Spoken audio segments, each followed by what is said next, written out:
I'm Jeff Cook. And I'm TJ Wilson. And this is Around the Circle. I'm walking slowly.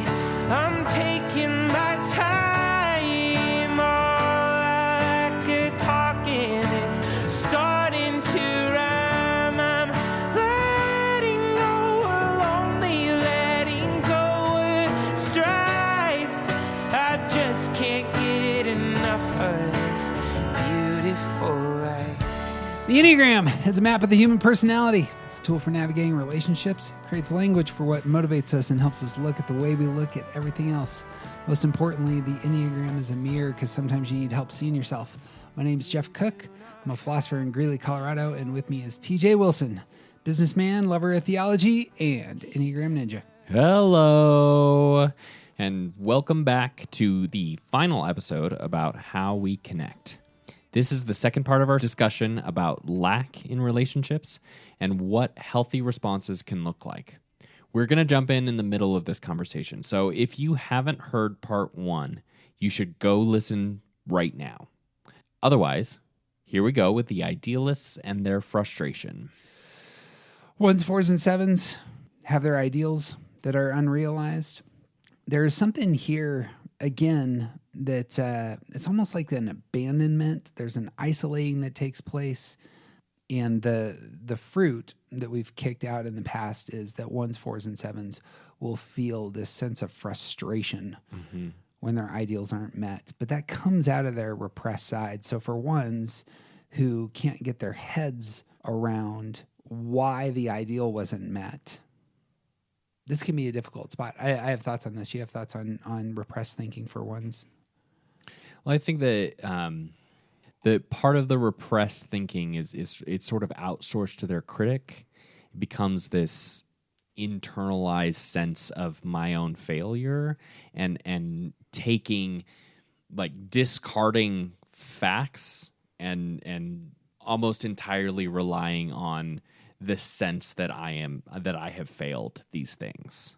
And like that frustration becomes an internal, it's pointed internally that I have failed, and like this is one of the reasons that it's so good for ones to have voices of support in their lives, because their sense of everything that could go wrong and everything that didn't go wrong is still they didn't do something right. Like that internal critic is constantly saying, here's what you could have done better.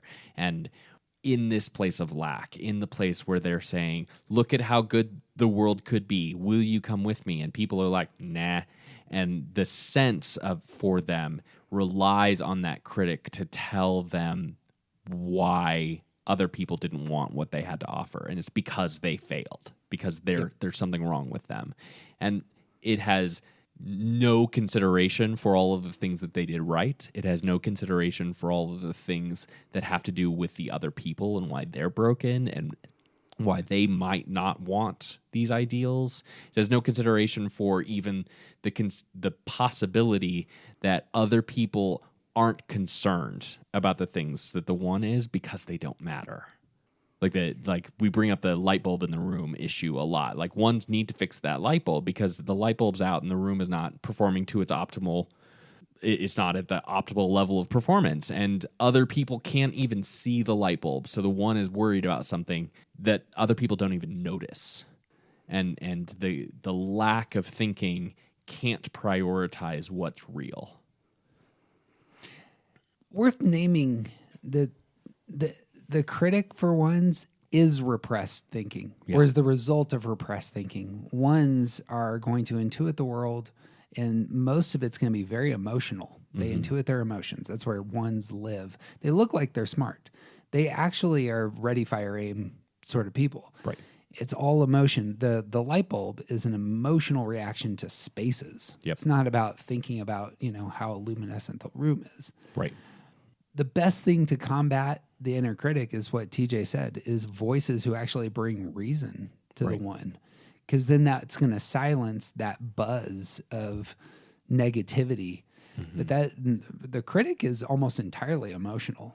And it's a very negative, intuitive voice. And so when one can't get their thinking around the ideals that weren't met, that feeling of frustration moves in. It's an inward frustration. If only I, was better. If only I could earn wholeness, that would be their strategy in life. Then things would go better. Yeah. And there if only I had fixed that light bulb, more people would have come to my space. Right. Yeah. And so that's where isolation lives for them. Yeah. Letting the I think it's really worth naming. I don't think I've put this together before, but that the critic is not a thinking. It feels like it's thinking, but it's not. Right. It's 100% emotion towards something. Yeah. Cursing alert. It's not thinking. It's just being a bitch. Yeah. I mean, abusers aren't thoughtful people in that way. They're trying to tear you down. That's all the I don't know. It feels to me like that's how the critic functions. Yeah. I'll have to think about it. See. 4s, unrealized ideals. This is going to also be a place of feeling like they're abandoned. There's the envy. There's the melancholy. The repressed center for 4s is their action center. You want to talk about 4s not being able to engage action in this spot?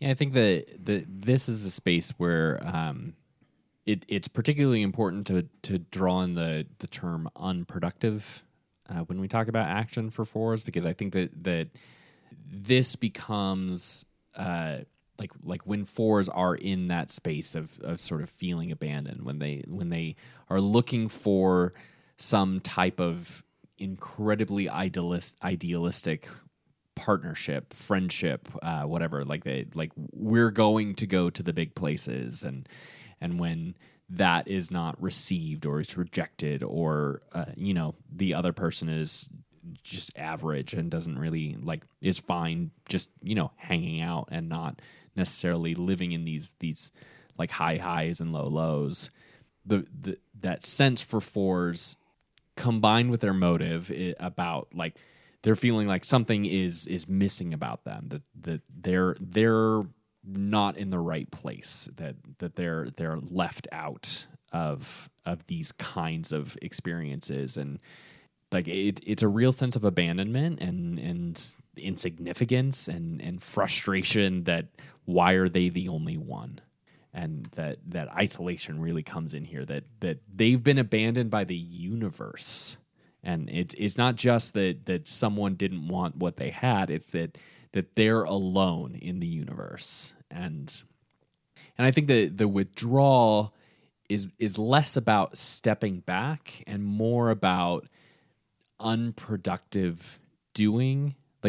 In the sense that I don't think 4s are going to be doing the things that they need to do to come out of this place. Yeah, that's a good word. I think they might double down on having the big conversations, like pushing harder for people to join them in their idealistic vision, which pushes people away and becomes really unproductive activity. And they'll run to other things that will sort of fill them, but not address the problems at all.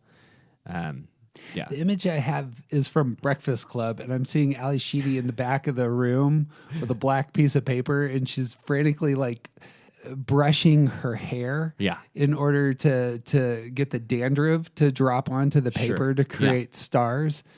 This is very active. Right. It's not very productive in addressing the isolation she feels, but she clearly wants somebody to care about her. Right. And wants somebody to notice her by doing something that will keep people from talking to her. Yep. the unhealthiest ways that's a great expression of a really unhealthy way that a 4 might try to get somebody to notice them, by doing something that makes people not want to talk to you. One, it being unique, maybe even, I don't know if that's significant, but aiming at significance, you missed. You're just strange and unusual. But hey, if the one person who gets me comes over and starts talking to me because I did this, it'll Yeah, all and be you- worth it. Then you win. It's incredibly unproductive doing. Hope he looks good in a wrestling outfit. And I Sevens. was like, Emilio. Sevens. Again, unrealized ideal. Talk about feeling repression for sevens and how that leads to frustration. I think that, again, a caveat for this type, I think the feeling repression is more about sort of relational repression, and also my own personal feelings. It's sort of sevens are fine with the good feelings. They don't want to be stuck in the bad feelings, so they run away from the bad feelings. But in this place where they have this sense of abandonment, when they're offering an adventure to someone who says no, that sense of abandonment is that, fine, I'll go do this alone by myself. I would really rather have people surrounding me, but I will do it myself. I'll go myself if nobody's going to come with me. And they trick themselves into thinking that they're fine with that, and sort of like live in this sense of going on the adventure alone is better than not going on the adventure with someone else. Yeah. That I keep looking at my notes on this, which for the strategy for sevens is just take hold of joy. Yeah. That's their target and that's their stance. Yep. And I keep looking at like what could be bad with taking hold of joy. And that's what it is. It's coming from this place of deep frustration. Yeah. Fine, I will go do this really fun thing Right. over here. But because they are running away from negative feelings, they're also running away from acknowledging that frustration. Sure. Yeah. So like it's not frustration, it's okay, that's fine, I'll go myself. And they Blow past that. further tamp down the uncomfortable, the upset, the frustration that they experience from people not wanting to join them. All the while moving into a place of, wait for it, kids, isolation. Yep. And that's the fruit of, that's a result of all of these moves. Right. I lack the connection. And what does it look like for me to move in these places of isolation? The slippery slope is just right there. Yeah. And I think for some types, it's an intentional isolation. I think that 8s push people away, 5s retreat from people. But for some, it's an isolation because you were, and you're essentially chasing after someone who's now running away from you because your response to this lack is unhealthy. Yeah, exactly right. I want to talk about just to go around the circle one more time, talking about how we withhold our gifts, withhold the things that we ought to be using our affect to connect with others. I think this is real common for all the types, that when they haven't received the love that they want, oftentimes in their mind is, well, I'm going to just hold these pearls to myself then. The ideals of making the world better are pearls. Why would I want to waste them on these people? You know, the creating this space of excellence is such a beautiful treasure. Why would I waste it on these people? You know, I think all the types have that impulse, or especially when I've been giving in the ways that I naturally connect with the world. That's my affect. It hasn't taken. It hasn't materialized as connection, and so my response is going to be, well, of course, then I'm just going to pull back. So 2s, 5s, and 8s, you don't get my strength anymore. You're cut off. Yeah. You don't get my help anymore. You're cut off. No wisdom for you. Why would I waste it on others? Right. I think sometimes that can be a healthy move. I think we've cited this idea in the past with Jesus and don't waste your pearls on swine. What is it? Don't throw your pearls before swine. Makes a lot of sense. They will trample them, and then they will eat them and then turn and trample you. Yeah, that's how it works. Yeah, that's the whole point. It's like if you have pearls, don't put them in front of pigs because pigs will eat anything, and they will eat your pearls, and then they'll turn and kill you. I don't know why that's part of it, but have a strong suspicion. There's one biographer of Jesus that thinks that he was a farmer, not a carpenter. And I think he's right. sure. All of his stories are about farming. He Sure. doesn't say one thing about carpentry. His dad's a carpenter. Sure. Dad died early, though. Anyway, I think that's interesting. Notice that comes out of, we talked about the negative hearts message. For 8s, they're going to betray you. Yeah. And so don't offer your strength. Yeah. You know? They're going to betray you. You're expecting rejection. That like it all ties together. And so obviously I think even more than there's a lot to be said here about how the sort of stress move, the unhealthy stress move ties in with do this. it. Because I think there's a very similar, like there's a very clear line about what we're saying and the move to stress, and like this is the place where you see the unhealthy part of the stress move. So 8s moving to 5 is at the unhealthiest place is I'm going to take my ball and go home because you guys are messing things up. Like Right. I'm taking away. It's not just a building up of a wall, but it's a removal, a rejection of the strength that I have to offer, a refusal to continue offering that strength. I'm sorry, for 8s or 5s? 8s. Yeah, okay. I think I heard In the move to 5, Oh, I see what you're saying. they Okay, step yeah. back and they take their ball and go home. But it's this thing that we're talking about. It's a refusal to offer the strength. It's a removal of the strength that I had been giving. Yeah. Yeah. Same with 2s. 2s works that way as well. The 2s, the opposite of the heart's message for 2s is I'm not wanted. So if you're offering help, you realize in your heart, I'm not wanted. The move in 8 is to get real self-defensive. Yeah. Yeah. And to essentially say, okay, fine, we're doing it my way now.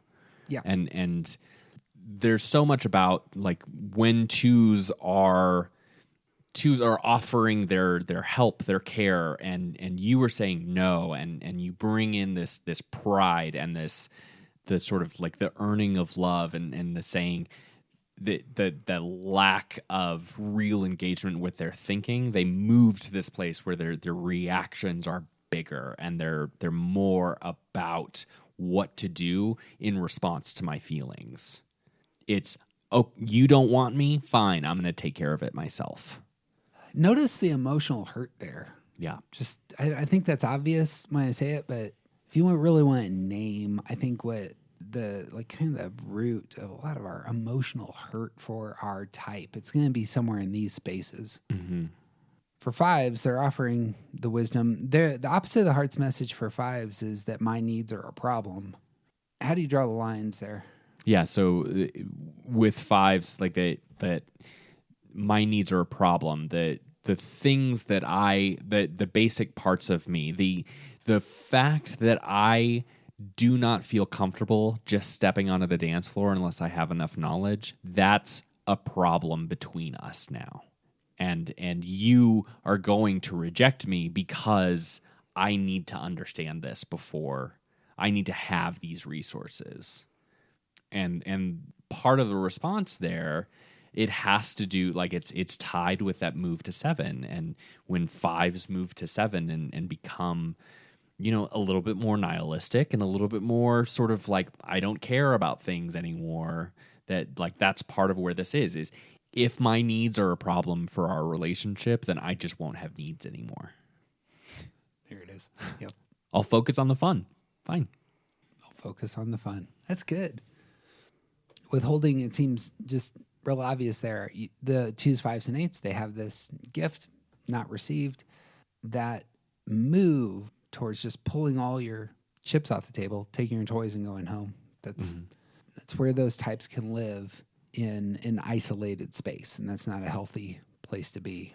Right. But I imagine it's a hard place to be. The 8 thinks I'm going to get hurt by these people, or the 2 thinks I'm not worthy of the love of these people. Mm-hmm. The 5 might think I'm a burden here, and there is something about doing the hard work prior to these experiences where you have the strength of character so that you can wrestle with unrealized connection and broken relationships different. Because otherwise, this is what you're going to be left with. Right. So, Right. that's why, I mean, we've talked about it in the past, and we do it quite a bit in our Steps series, but this is why it's absolutely essential to do disciplines that build up your inner life, that elevate your repressed center, that make you a healthy person. Because otherwise, you're gonna get crushed by the way the world is. Right. 3, 6s, and 9s, all creating those spaces. You can stop creating. Yep. For 9s, we already talked about this, but you can simply say, you go ahead and light your world on fire. I will not stand in the way. You know? Right. Detach from caring. Detach. It's not just your physical presence of working for peace. The 9 is also emotionally detaching. Right. And not just emotionally, I think it's detaching my care and my thought as well. Because it's way easier to just say, I don't care about you than to engage, than to actually deal with the, you don't care about me, I don't care about you. It's easier that way. Let's all go somewhere else. I think there's also a sense of like detaching from, it's not just care, but it's we've been talking a lot in the news about quiet quitting, which I think is a silly conversation, because people have been doing this for at least decades, and nobody noticed it before, and I don't know why we had to name it, but like it like they're calling doing the bare minimum at your job and not doing extra quiet quitting. And it's like there's been thousands of people, millions of people all over the world doing this for a very long time. And I think when 9s enter this space that of like lack of connection, of a lack of reciprocation, and like really start to pull in this message that our presence doesn't matter, part of how we detach is by only doing only doing what's necessary as well. So like, say for instance, I worked at a church that I really struggled to feel like my voice mattered there for a long time. I slowly pulled away over the course of several years and continually. I believe the word you're looking for is decades, I believe. No, I wasn't there for multiple decades. I was there for 1.7 decades. But I wasn't pulling away for that whole time either. The way that I was disengaging, the way that I was detaching was not by quitting. It was by just doing less and less and caring less and less about the work that I was doing. Yeah. To the point where when I left, there were people that actually were like, "Didn't you leave already?" Because my presence doesn't matter, so obviously I'm not going to insert my presence here. Yeah, it's the reciprocation needs to take place for you to be animated about the relationships you're in. Right. Like if you don't feel cared for, I've given you these pearls. You don't care about them. At some point, it's not like one day you go cold turkey. It's slightly less, slightly less, slightly less. It becomes habitual. Yeah. We're going through the motions. Yep. This is in all of our relationships. Right. Like I can't believe I'm actually still friends with this person because, what are we doing? This is just kind of a drain. Right. But I also think it's all tied. Our stance comes out here as well, because like 8s are aggressive about pulling their stuff off the table. Sure. 2s, it still depends on how the other person is. They're still part of, like, they still require interaction in order to say, this is the way we're doing things now. 5s withdraw. 5s step away. It's step away from their sort of normal rhythms. Like the withdrawal is stepping back from engagement with what they normally do. No, you're right there. It's about your stance. Yeah. How you're gonna quiet quit is about your stance. Right. I suppose assertive types generally don't quiet quit. Right. They just leave. They quit. Right. Yeah. I think I'm painting everybody with the same brush. I don't do that. When I quit, I quit. It does end up taking it takes a lot for me to quit something. Mm-hmm. I'll generally give really solid energy until like a breaking point, and then I'm done. I check out yesterday, as it were, and Oh, we'll get there. but I suppose that's right. Truth. Well, then bringing it to threes who are an assertive type, there's the detachment that's going to go on. I was trying to create this space of excellence for you, not received. Detachment takes place. Otherwise, they know they're going to sync with the rest of these suckers. They'll be a failure and loser like those in that space. Right. At least that's how they would perceive it. Yeah, they leave the arena. Don't want to feel worthless. Right. Or even leaning into that feeling of worthlessness is I don't have anything to offer here. Yeah, there it is. Yeah. Yeah, because you clearly didn't want to win. Right. What value am I'm wasting energy on you? Right. Efficiency comes into the language of a lot of threes, I feel like, on these fronts. Like that, it's almost like that's the first sign. Like, we're not being very effective, I don't think, right now. Come on, let's get this done. That's the telltale sign that this probably isn't going to work out. This is what we got to do. Anything else on threes? We've spent a lot of time on nines, but a lot of that same.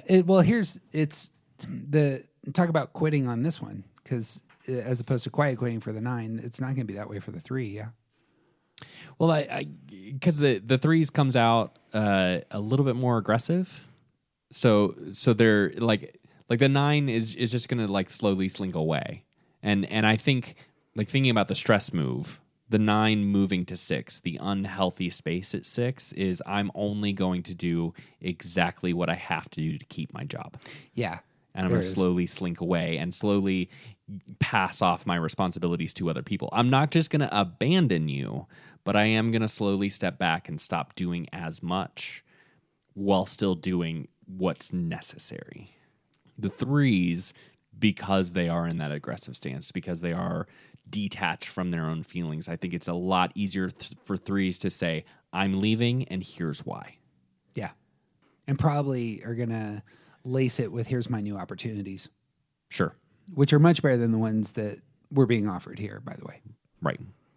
Notice again the repressed centers with both those, the action repression of the 9, how that's worked into the language we're using, and the feeling repression of the 3 that I think would color some of that way of dealing with disconnection and detachment.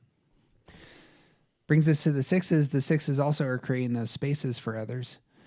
To jump to the punchline, one of the really destructive messages in the heart and mind of a 6 is that you're weak or that you don't have what it takes. Mm-hmm. It feels like detachment for 6s is in that space. If the space isn't safe, and if I'm too weak to protect myself, then I clearly need to find another space where I can earn the faithfulness of the people around me. I suppose I can spin it as a question. What does detachment look like for 6s when they decide to withhold? I'm no longer investing in you. I 6s get real tricky, I think, because you have that counterphobic response. There is a phobic response and there is a counterphobic response, because 6s are on a spectrum of between outwardly fearful and outwardly challenging, I think. Like the devil's advocate side. And when 6s find themselves in this space and they start to engage, they start to detach and they start to stop offering security, I think that the tendency will be to lean more into the counterphobic side and sort of become like the people who push out the leader, you know, like in an organization,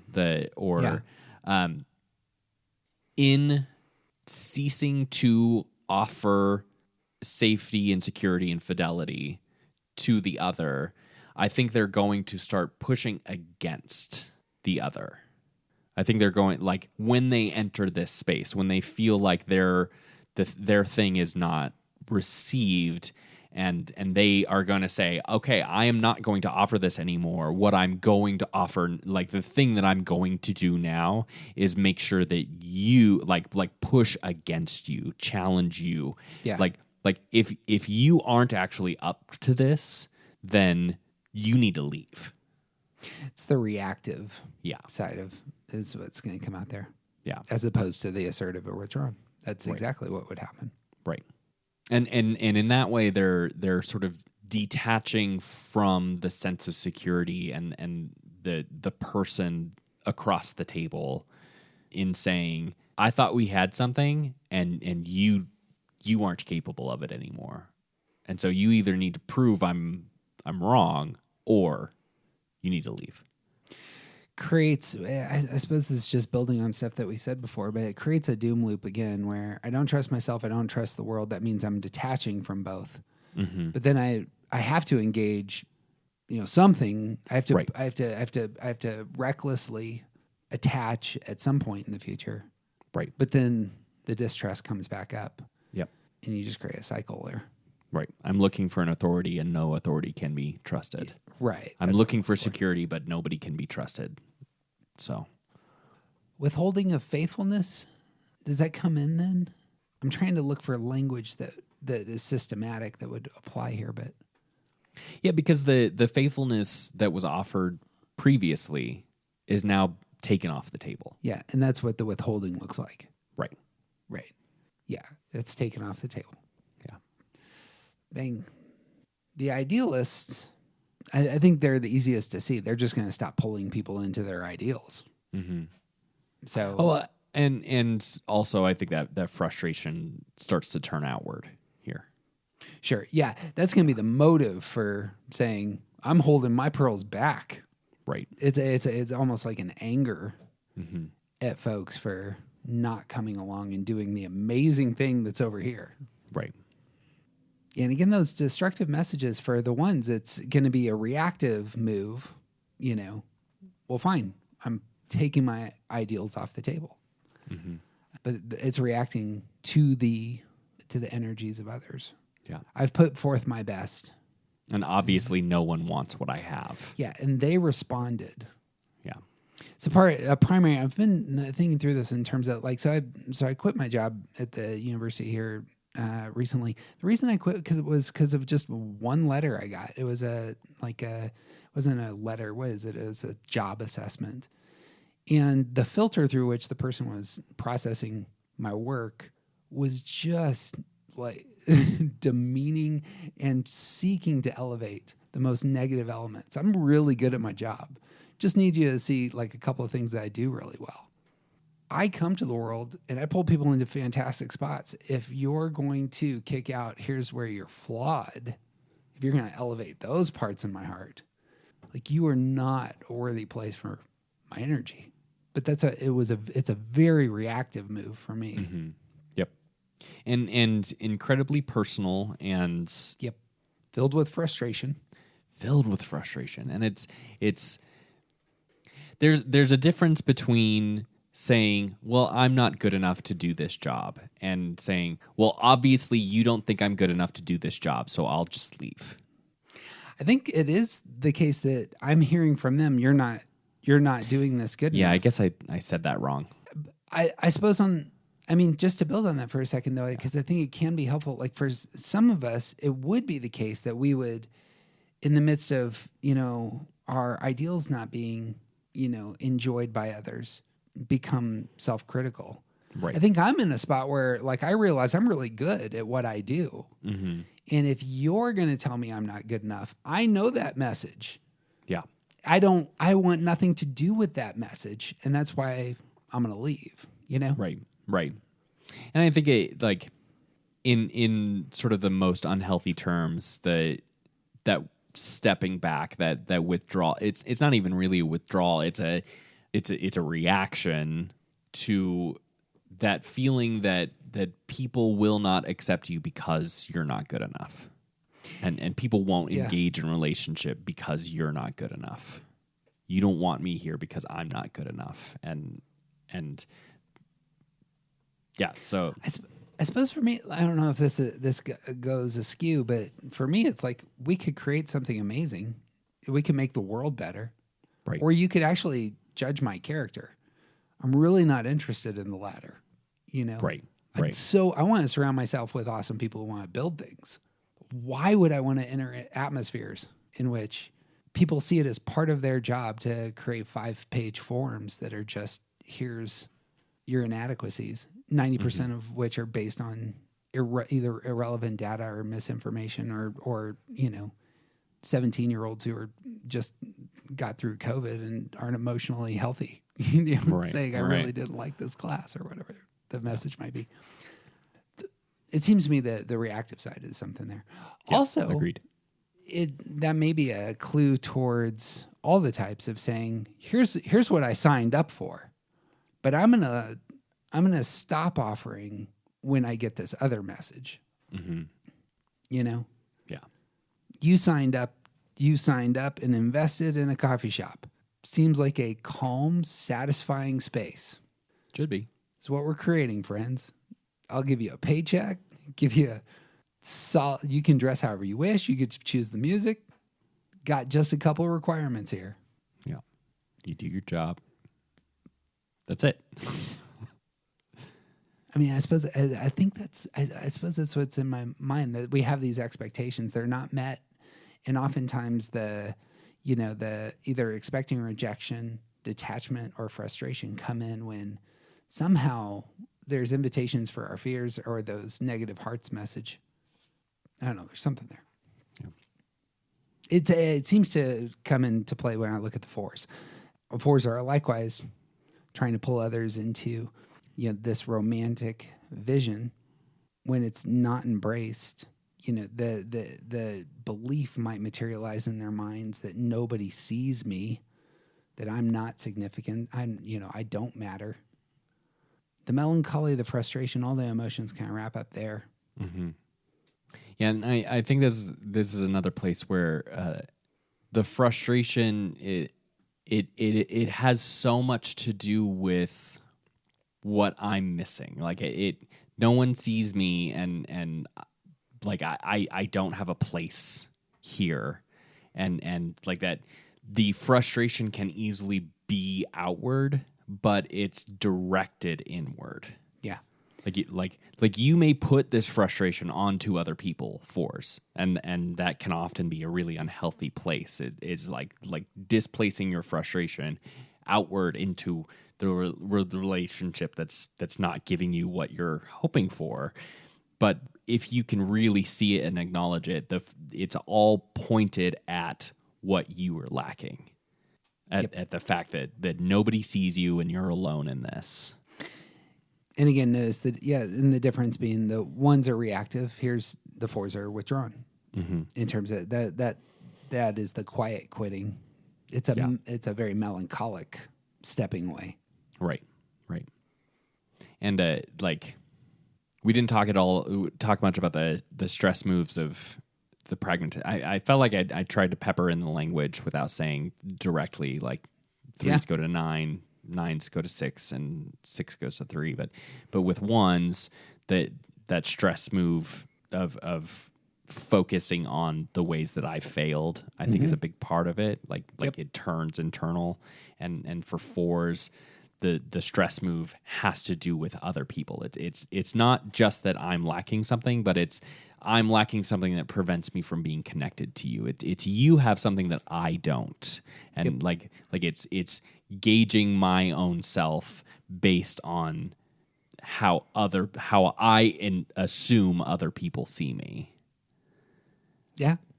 Lastly, the 7s said, stop pulling people into whatever the next great big thing is. Right. They leave. If you spit on my hopes and dreams over here, why would I invite you into this other place? Right. Of course. That frustration of rejection, of people not wanting to come along, of even, I think in the places where like we so easily, like, sevens are the dancing monkeys, and we want them to perform, we want them to entertain us, that we want them to be the life of the party when they show up, and even that is a box in which other people are trying to contain them, Right. And so like frustration often comes out here for sevens in Sure. that like why aren't you entertaining me the way that you used to, Right. or like I expect you to be happy, and you're not allowed to be something different, and that frustration, it manifests, and it's like for the seven, I have needs, and like this is a place where I don't necessarily want to be the performer. I don't want to be the one who makes the party fun. I want somebody else to do that, and apparently it doesn't matter what I want. It doesn't matter that I have needs too, that I have things that I might be going through. You don't care about my needs, and so the frustration is all tied into that. It's all about being stuck in this place, and the reaction is, because they're aggressive types, the reaction is to leave. I suppose in my mind, the seven's still going to do some great stuff, but you're not invited. Right. And maybe aggressively uninvited, you know. There's a cold side. Sevens can have a really cold side in that space. In my experiences, where it's we're doing the thing, but I'm gonna go over here and do something without you can be. I think thinking about the stress move for sevens, they move to 1. I mean it more in terms of their stance. It's not a reactive response to we're not going over here. It's not a withdrawn response. It can be very abrupt. Right. Yeah, because it's decisive, and they're just going to do it. Yeah. In my experience of sevens, I don't have a lot of really close relationships on this front, but you can care about a seven so much, and they always come across as so warm and optimistic and fun. Yeah. So when you do get cut off, it's like, oh. Yeah. Because it also comes with some weirdly condescending judgment. Yeah. There's the one. Yeah, it's like that's I think where that one place comes in, because it's like when they have that rejection and the frustration is living in them. It's like, it's not just that you don't want to go on an adventure with me. It's that you're no fun, so I'm going to leave. Yes, there it is. Yeah, and like that's the most basic version, of course, but like the rejection, the way that sevens leave in this unhealthy space. It is very much about, like, something's wrong with you and I'm out of here. Mm-hmm. And let me tell you what's wrong with you, and then I'm going to leave. Mm-hmm. Probably can shotgun 28 things if they wanted to. Sure. Could probably think through that list pretty quick. Yep. If they need to get out of here and you want some more reasons, I'll give them to you. Right. You know? Especially if it'll accomplish the goal of opening a door. If I have to throw a bomb to open a door, I'll do it. That's what it is. I think underneath all of this, just to wrap everything up, I think TJ and I have talked about doing a series about this in the future. There is the underlying feeling is just all over a lot of these ideas. And so for 8s, 9s, and 1s, there's something about not just being angry, because sometimes angry can be helpful and healthy. But when anger rules your life, Yeah. and when you enter those spaces, that's something that can be very, very destructive. Yep. And so too for 2s, 3s, 4s, when shame comes in, shame can motivate you in some ways, and get you perhaps on a different path, might be helpful, but shame when it rules can be, an oppressor. Right. And even more so fear for 5s, 6s, and 7s. Talking about our underlying feeling and how they come into our relationships. You can't let it win. Right. You got to do those activities that set your soul up to not be dominated by those emotions. Because if you are, you're going to be in pain. Right. We'll talk about that in the future some point. Probably. Bang. Affect. Good stuff. We did it. We did it. I believe we are going to move this into the expert category when we put it on our website. By the way, if you have not seen this, on our website, we've categorized all of our podcast series according to level. If you got through this, there's some other expert series. If you're like, yeah, I want more. Well worth finding there at aroundthecircle.org. You got any final thoughts on affect here? We've obviously been thinking a lot about affect for a long, long time, and even more so over the last several weeks. And one of the things that I keep coming back to is that like we have three main triads: intelligence center, stance, and coping style. And then there's this fourth triad that's actually a really big deal, and it feels like this is the one that sort of like umbrellas and connects the other three in really intense and interesting ways. And I'm glad that we talked about all of the other triads within this conversation, but there's so much to be said about how all of the other parts of your personality are touched by affect, and like how those other triads interact with these things. And like if you do work in one of these things, you're going to become more healthy in your affect. And like there's a lot of good to be focused on with your affect, with how you connect to other people and other and the world. And I think if this is all really daunting, it's also true to say, if you do stance work, you will have a better affect. If you do work on your primary motivation, you will have a healthier affect. If you do work on your coping style, and like that is part, like how you fight is part of how you interact and connect with other people. So like all of these things that they go together, and there's good work to be done here, and this should not be daunting because it's connected to everything else. Yep. Yeah, just to piggyback on that, if you want just two things to work on, find our episodes under steps. One of them is heart's message, and one of them is repressed centers. Yeah, I think something like that. Those two episodes are the things worth internalizing if you want to do work in these spaces. Thing that hit me is just, again, that kind of there's four big things going on in a relationship. There's what I offer you, there's how you receive it, and there's what you offer me and how I receive it. All four of those things need to have names in our closest relationships. Yep. And if you can name them, it can give you power. It can give you understanding. It can, if you have a good heart and a healthy personality and you're not weaponizing this material, it can do great good in making your relationships thrive. Right. Always worry about this. Is like, I don't worry about much, but I'm like, man, we're doing some great work here. And if you wanted to take it and weaponize it, you could really mess some people up if totally. you want to. It's one of the dangers of the Enneagram. It's a with good this thing. information, you can really do some damage. You don't want tech falling into the wrong hands. For example, large social media platforms.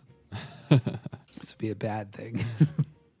But isn't that all large social media platforms are? It's tech. Dang it. We're done.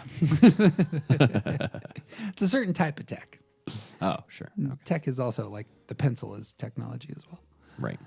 But don't want those falling into the wrong hands either. I saw The Dark Knight. Those things, you can get messed up by a pencil. Or John Wick.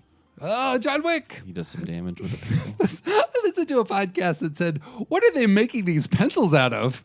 My pencil breaks when I sneeze. Right. So if you have not seen John Wick yet, treat yourself.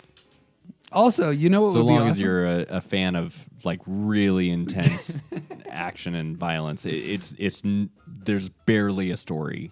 It's very entertaining, and all it is action and violence. Stylized. It's got a good world. Once they get into the Continental, the hotel? Yeah. They got the coins. Yeah. Get to go to that bar. I want to go to a hotel where there's a tailor. I don't want to live in a world where there's that many assassins for hire. The fact that the assassins, that you go into the hotel and you can talk to the assassins who are trying to assassinate you once you go out of the hotel. Sure, yeah. It's just my favorite thing. Yeah, great concept. Yeah. No fighting here. You know what also is amazing? What? Stars. Reviews. Podcast reviews. Like the stars? It would mean the world to us if you know people who are into Enneagram it would mean the world to us if you shared these episodes with somebody that you love, preferably those you want to talk about, how you're a relational person, and it's a great jumping off point. Had a conversation with a couple just today that was fantastic for lunch on these matters. Secondly, TJ and I, actually even more importantly, if you got into this material, we now have it in our heads and hearts now. It's gonna be clean. We meet every other Sunday starting on October 9th online. And if you want to join us, somewhere in the neighborhood of 20 to 30 people generally come. And we're going to be discussing this material, affect, high side, low side, and the rest. To get involved, just go to aroundthecircle.org, look for our online gatherings, and we would love to have you. You can also see about 100 other episodes that aren't on on Spotify or iTunes on our Patreon. That's also linked at aroundthecircle.org, or you can just put in Patreon Around the Circle. You know what, TJ? What? Do you notice this fantastic jazz music that is playing in the background? I do. It's incredible. It This is by the Brian Claxton from right here in Greeley, Colorado. I saw Brian's wife the other day, and I had gotten to see Brian perform. Brian did a solo, and I went up to his wife, who's 8.5 months pregnant. I go, "Did you see the solo that he did? Was extraordinary." And she just looked at me and she goes, "I know," and it was like just filled with joy and understanding. She also has a master's degree in percussion. Right. Intro music is by The Collection out of Greensboro, North Carolina. And that's what I got. You got anything else? I got nothing, man. He's TJ Wilson. He's officially scabby.